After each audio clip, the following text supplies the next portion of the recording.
एक गोल बनाएंगे, छोटे छोटे डॉट्स और एक लाइन यहाँ कर्वी, एक कर्वी लाइन यहाँ और हम इसे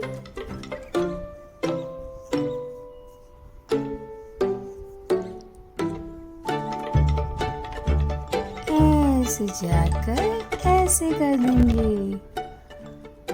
फिर यहाँ एक राउंड, फिर यहाँ एक राउंड, छोटे छोटे डॉट्स, फिर ये एक बड़ा राउंड, देन ऐसे, फिर ऐसे ऐसे ऐसे ऐसे ऐसे ऐसे और ये छोटी सी पुच्ची और ऐसे और ऐसे।